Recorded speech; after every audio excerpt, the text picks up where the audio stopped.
Bom, pessoal, o tema da palestra hoje é como que o PicPay está produtizando machine learning para mais de 60 milhões de pessoas, né? Então, antes da gente abordar o tema, eu queria... Ah, é verdade, antes de abordar o tema, eu queria mandar um beijo para o meu amigo Washington, que está fazendo aniversário hoje, e também um beijo para o amigo Hugo, ou o famoso Hugueira, tá? Um beijo para vocês aí. Bom, quem sou eu, né? Antes de qualquer coisa. Oi, eu sou o Novelo. Na verdade, meu nome é Rafael Novelo, mas como o Rafael tem muito por aí, eu acabo usando o nome artístico, apenas Novelo. Eu sou formado na FATEC da Baixada Santista, num curso similar a sistemas de informação.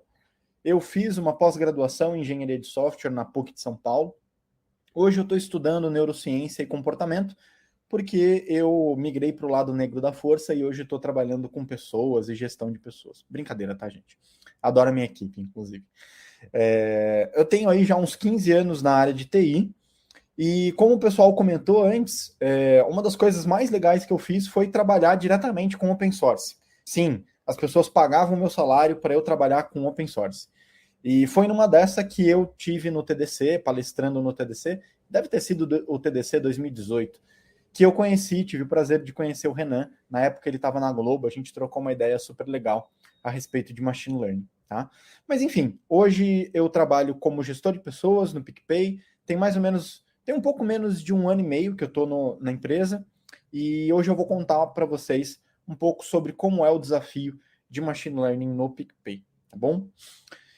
Pô, legal, né? Então vamos começar falando do que importa. Como assim 60 milhões de pessoas? Me explica isso daí, né, cara?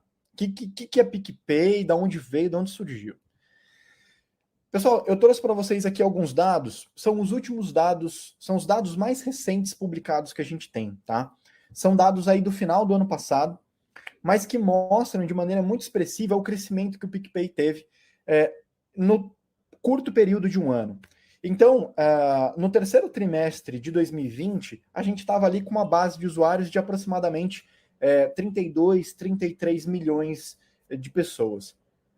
E a gente já passou 60 milhões de pessoas cadastradas no aplicativo. Então é um crescimento, a base de usuários quase dobrou num período de um ano. Né? E a gente está falando de milhões de pessoas. E não cresceram apenas o número de cadastros, mas também cresceram os números de usuários ativos. É esse gráfico que a gente tem aqui em cima. Eu não sei se vocês conseguem ver o meu mouse, mas esse gráfico aqui no cantinho superior são usuários ativos. E também cresceram os usuários transacionando no PicPay. Tá? Pô, legal, né? Mas o que é o PicPay? O PicPay é esse aplicativo super massa. Eu uso o PicPay desde 2015, muito antes de sonhar em trabalhar nessa empresa, e resolve a vida da gente em relação a tudo que é pagamento. Então começou como uma carteira digital, né? Então você deixar ali o seu dinheiro, você poder fazer transação para as pessoas.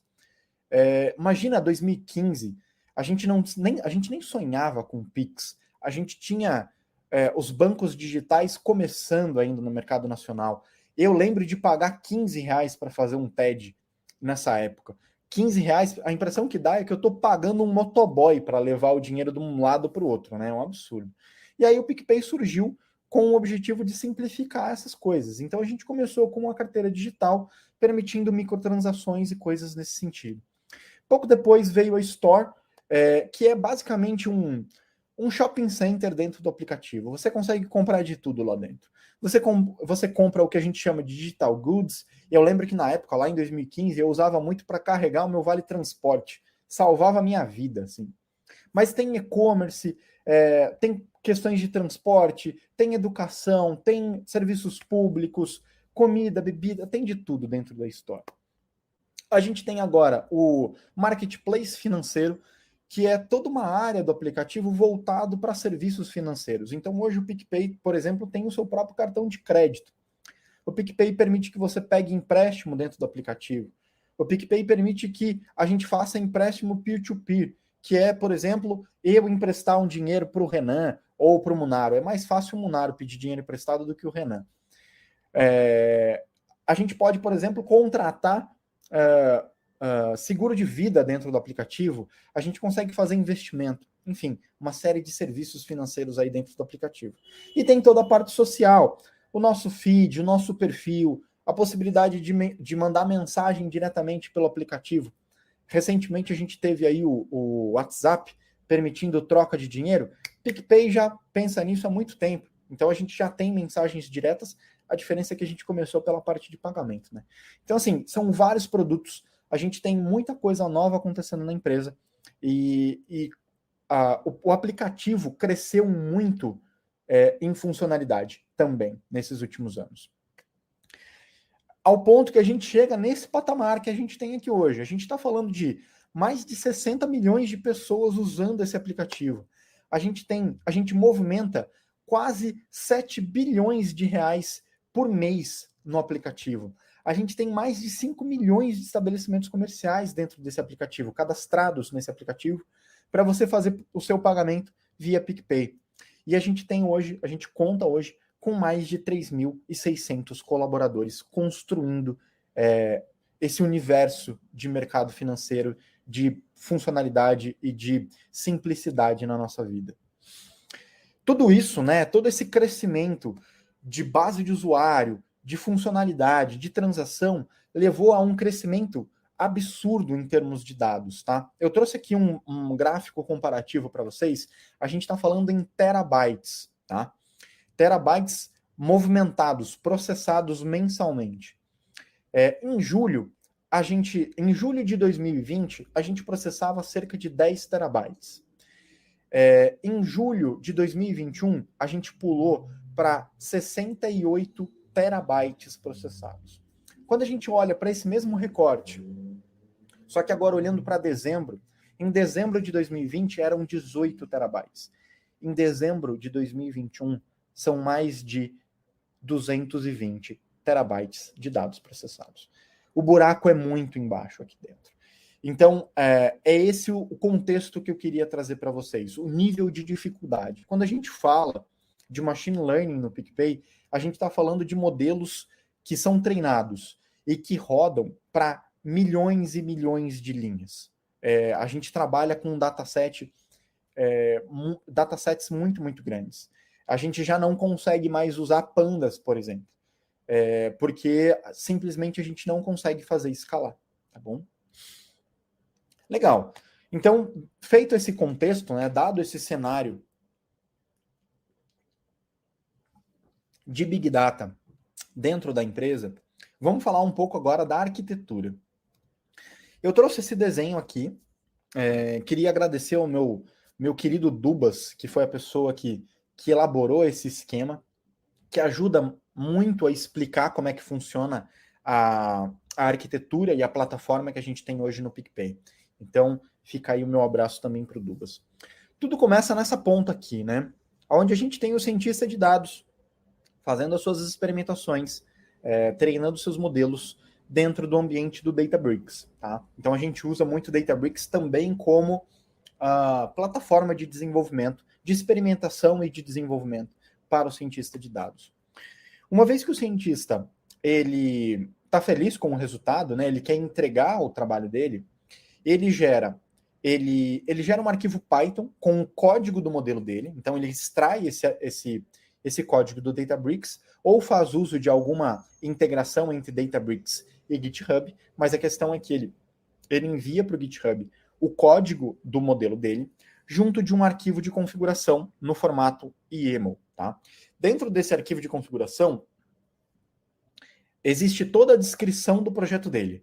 Então tá ali o nome do projeto, o nome do cientista responsável, qual é o formato de deployment desse modelo, quais são as dependências desse modelo, tanto em termos de dados quanto em termos de biblioteca, qual é o tamanho do cluster que aquele projeto precisa para rodar. Então tem toda a descrição ali dentro. Esses arquivos vão para o GitHub no formato de um pull request, beleza? Esse arquivo, ele é revisado, tá certo? Ele é revisado, por exemplo, pela equipe de governança do PicPay. Então, o pessoal de governança dá uma olhada para ver se está aderente às regras que a gente tem de governança aqui dentro. Ele pode ser revisado também ou por um cientista mais sênior, por exemplo, o tech lead da squad desse cientista, ou talvez até por um engenheiro de machine learning. Então, em alguns momentos, a gente também colabora com revisão de código, tá certo? E aí começa a automação, né? Essa aqui é uma arquitetura, uma plataforma bastante automatizada. Através do drone, que é esse símbolo aqui, a gente começa uma esteira de CI/CD, que vai fazer o seguinte: essa esteira ela vai criar dentro do Airflow uma DAG. Né? Acho que todo mundo aqui já ouviu falar de Airflow. O Airflow é um scheduler da Apache Software Foundation, é um dos principais projetos da área de dados, tanto da área de engenharia de dados quanto ciência de dados, engenharia de machine learning. O Airflow é de fato muito conhecido, certo? Então, o drone ele gera uma DAG dentro do Airflow de maneira automatizada. A gente não fica mais codando DAG dentro do PicPay. Essas DAGs são criadas automaticamente, belezura. E essa DAG ela vai orquestrar o ciclo de vida desse projeto de machine learning. Por exemplo, eu quero que o meu modelo retreine semanalmente ou mensalmente, ou eu quero que esse modelo retreine num determinado momento, quando atingir uma determinada métrica do MLflow, por exemplo. Alguma coisa nesse sentido. E ele também vai orquestrar a execução das inferências.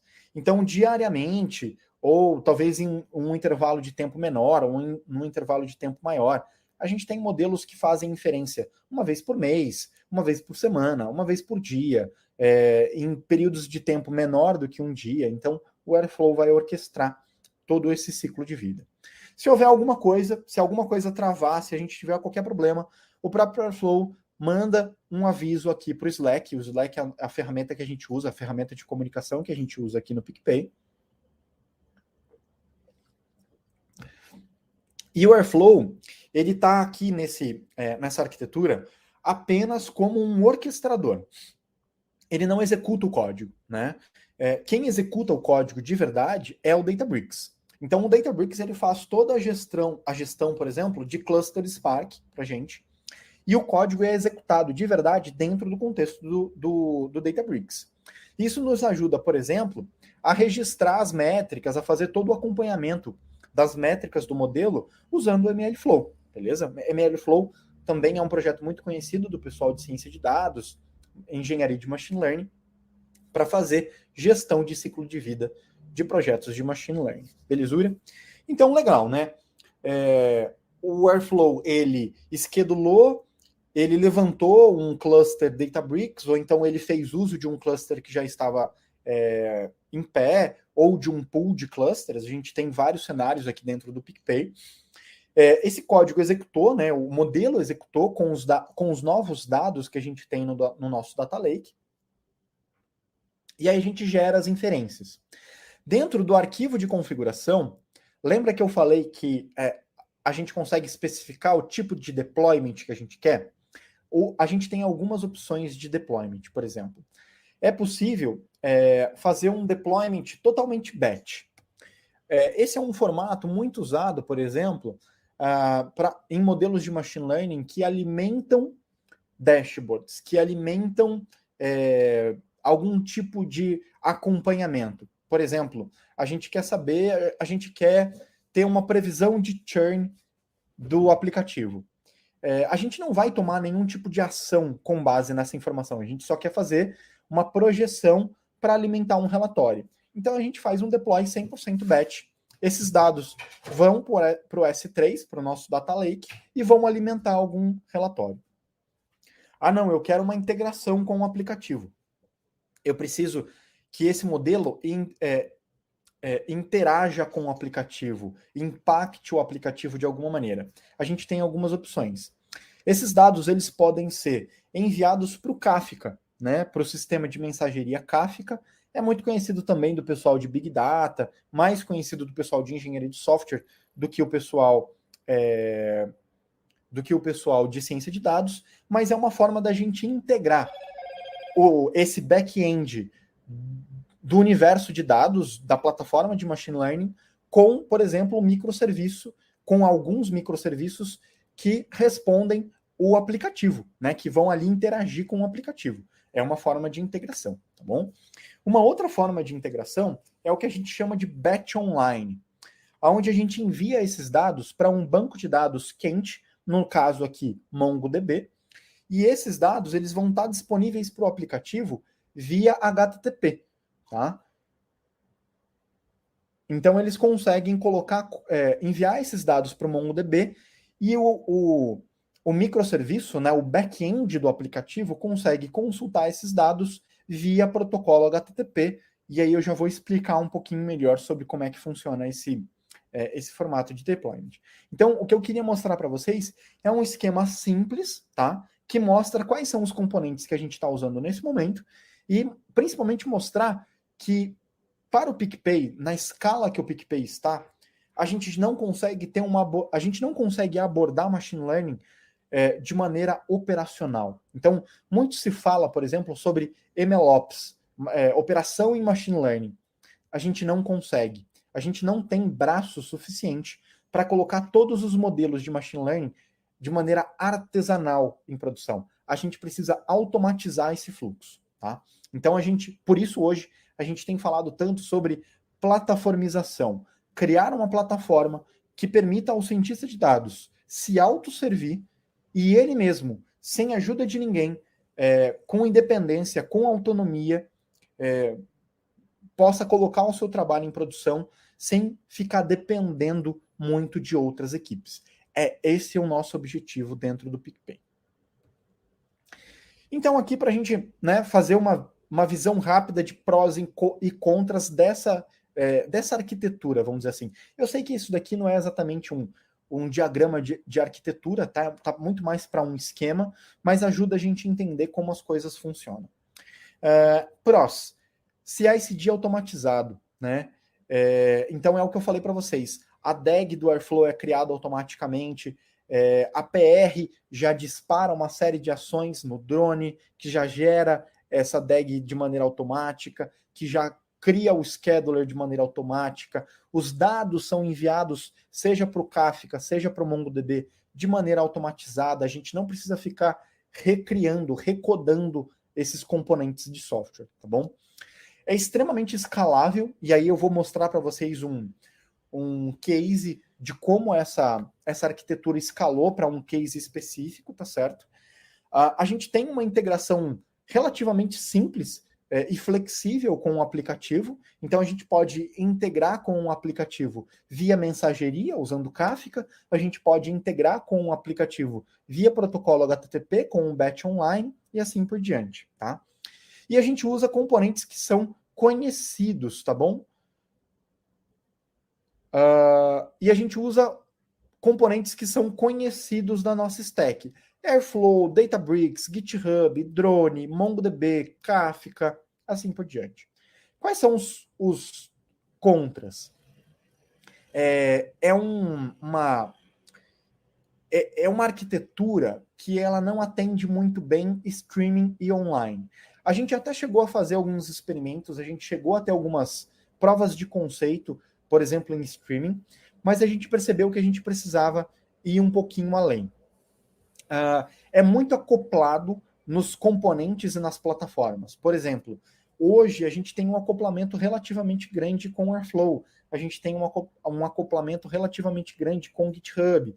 Se alguma coisa acontecer com esses componentes e eles falharem, ou então a gente tiver que substituir esses componentes, vai ser relativamente difícil a nossa vida, tá? E a gente tem uma abstração relativamente baixa. Por quê? Porque eu preciso que o cientista de dados escreva um arquivo de configuração que, por mais que seja uma abstração legal, acaba expondo uma série de detalhes de implementação, uma série de detalhes dessa plataforma, tá? Sobre, por exemplo, tamanho de cluster, sobre peculiaridades do Airflow e assim por diante.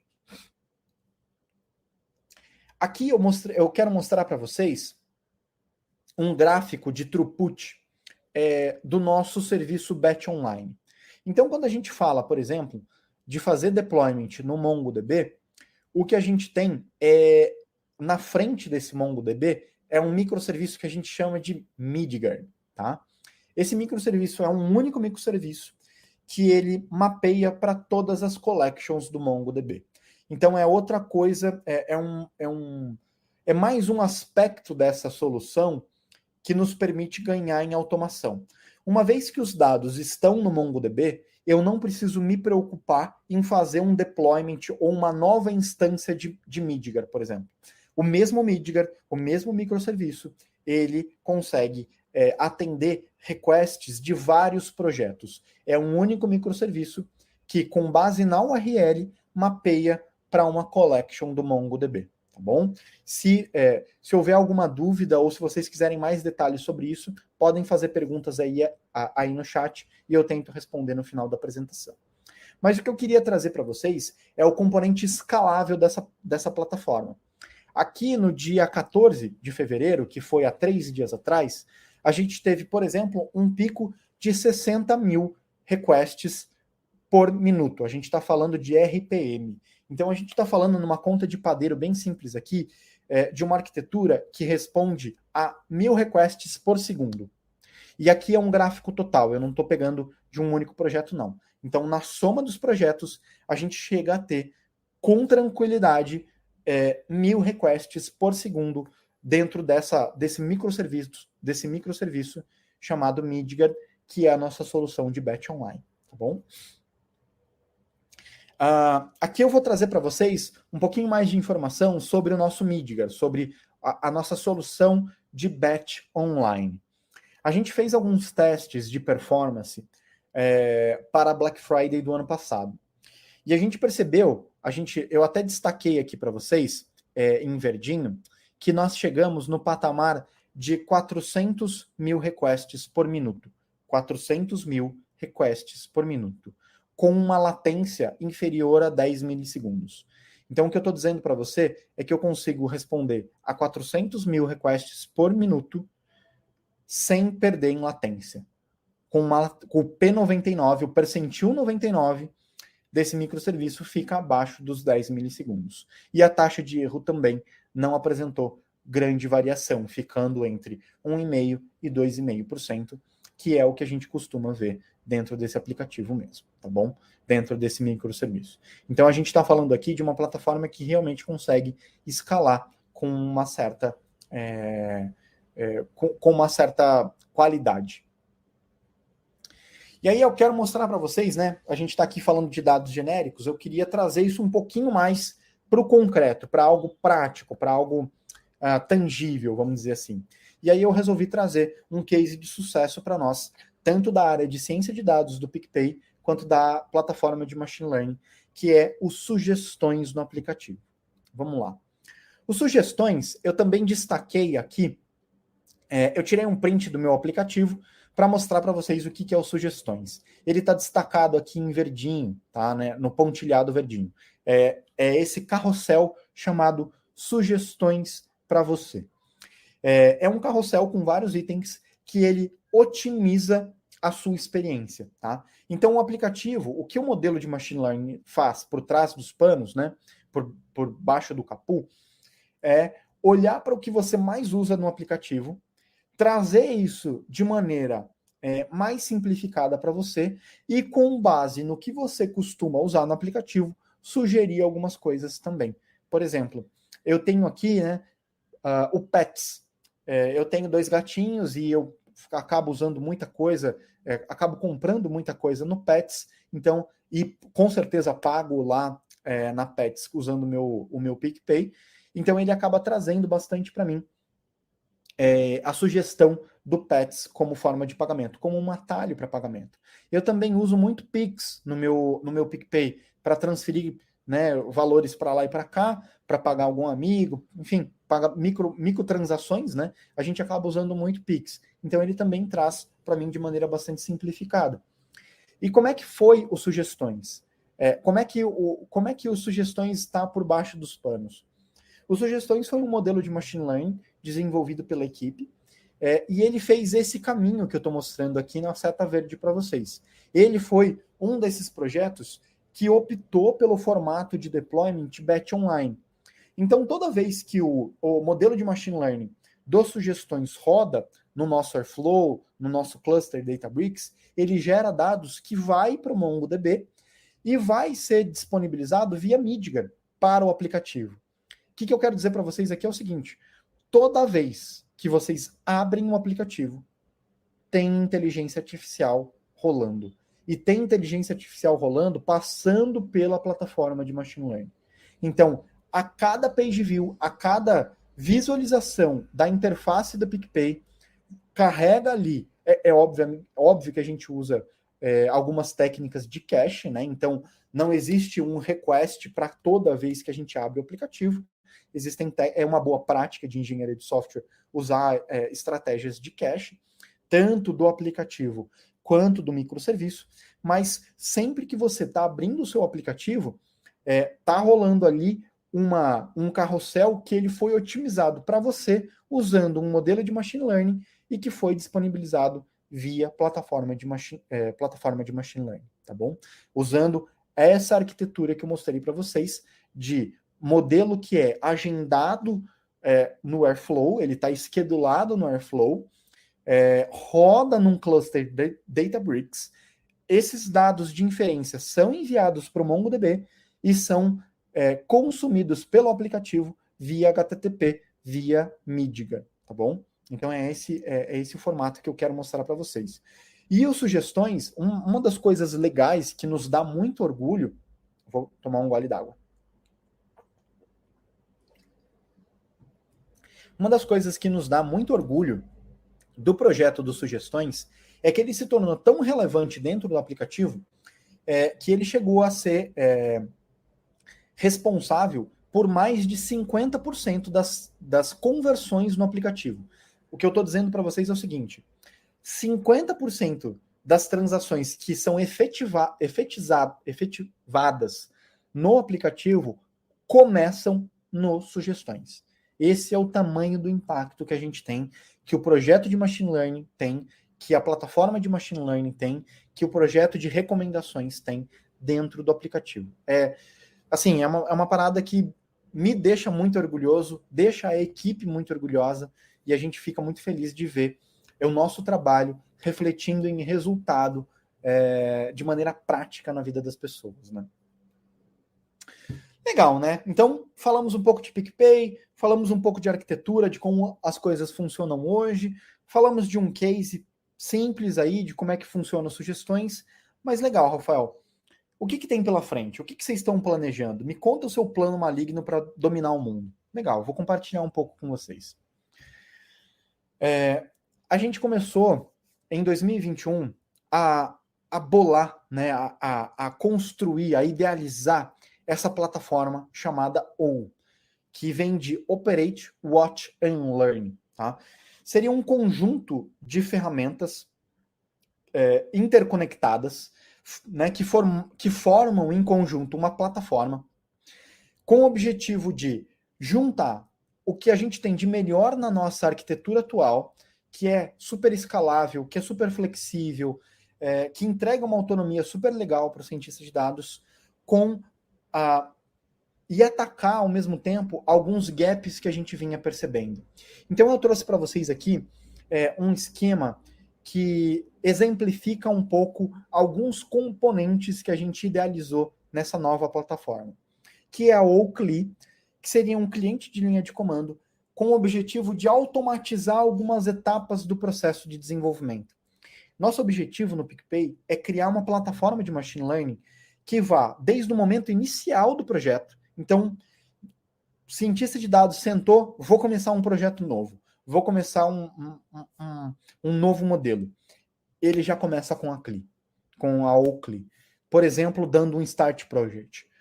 Oakley Create Project, por exemplo.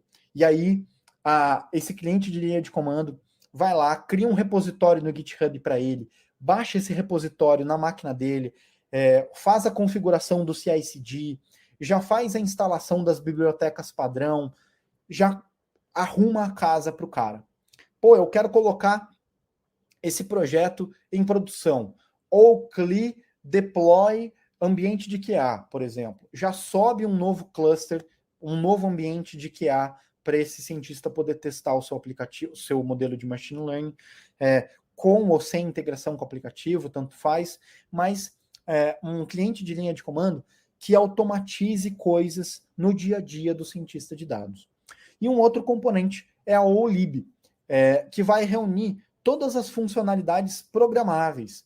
Tudo que for de funcionalidade que o cientista de dados vai usar programando, vai estar dentro da OLib. Então a gente quer abstrair um pouco as ferramentas, a gente quer criar uma camada de abstração. Obviamente a gente vai usar componentes open source, plataformas como Databricks, como o SageMaker da AWS, ou até outros produtos mesmo da AWS e de outras plataformas mais, mas a gente quer criar essa camada de abstração. Por quê?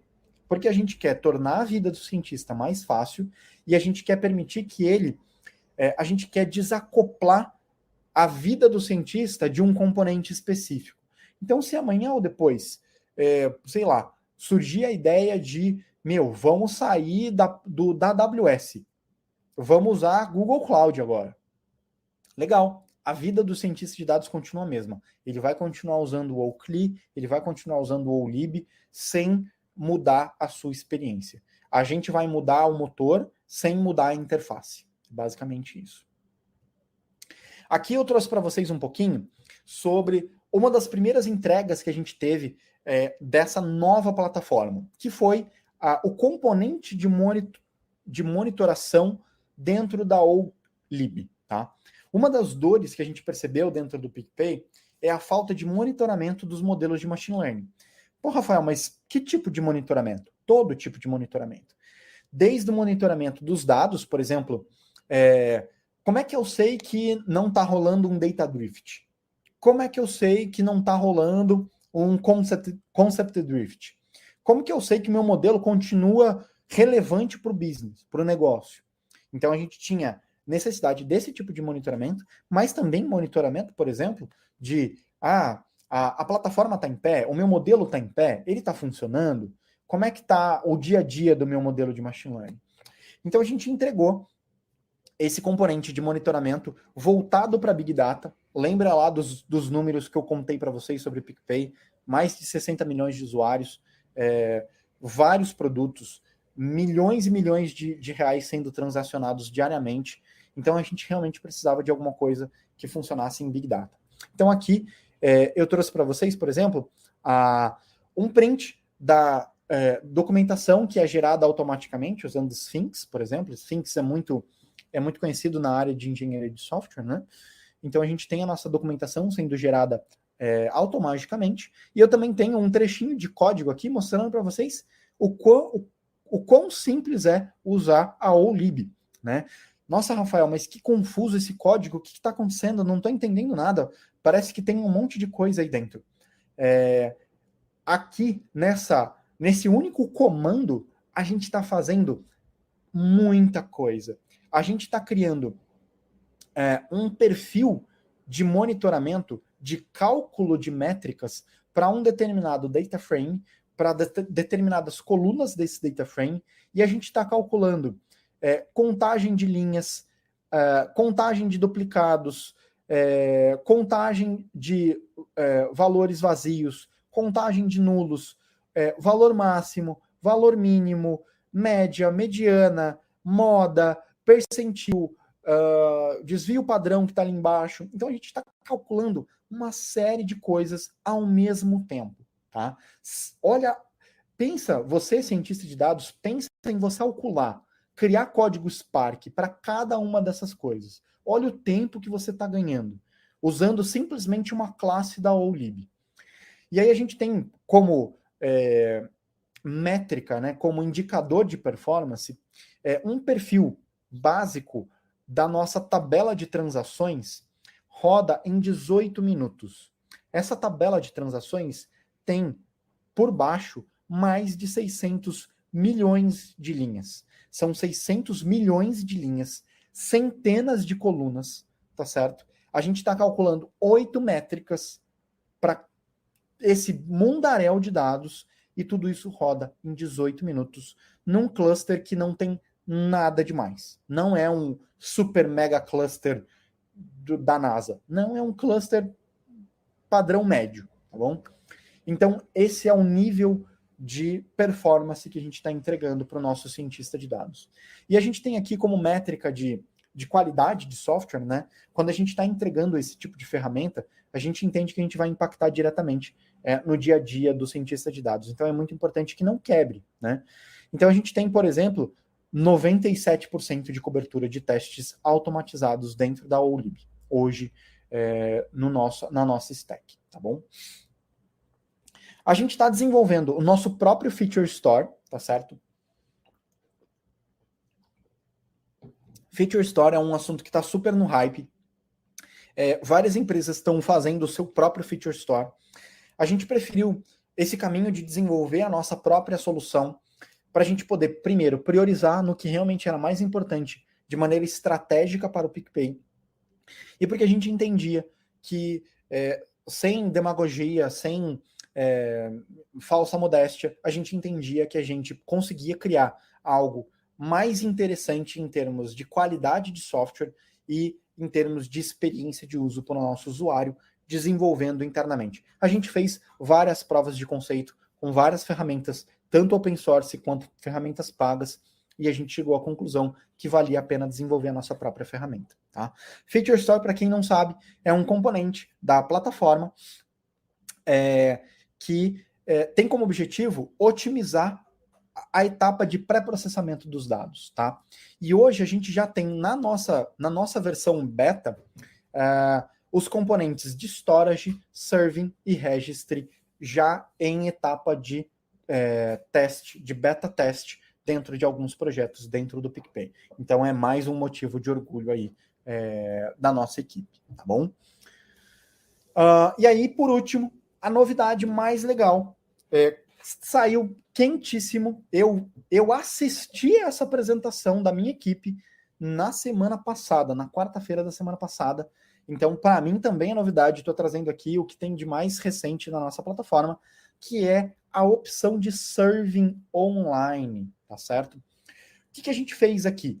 A gente juntou a plataforma, né, a stack que a gente já usa hoje para o Batch Online, para o Batch Online, como experiência de usuário, e a gente está fornecendo isso para o cientista de dados dentro do PicPay, para que ele possa subir um microserviço para o seu modelo de maneira totalmente automatizada. O que vai acontecer é, o cientista de dados vai seguir a mesma experiência de uso que ele tem, então ele vai enviar o projeto dele, ele vai colocar um arquivo de configuração, dentro desse arquivo de configuração, o modo de deploy vai estar lá, online, e o resto a gente vai fazer tudo para ele, a gente vai automatizar todo o processo de deployment, tá certo?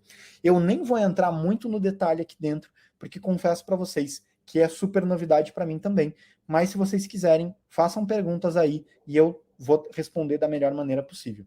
Mas aqui o que eu quero dizer para vocês é, a gente está unindo MLflow com SageMaker da AWS para subir microserviço e permitir que o PicPay tenha inferência em questão de milissegundos. Essa opção de deployment online, aliado com o Feature Store Online, vai permitir o PicPay colocar modelos em produção de maneira que a gente possa enriquecer os dados e fazer predição em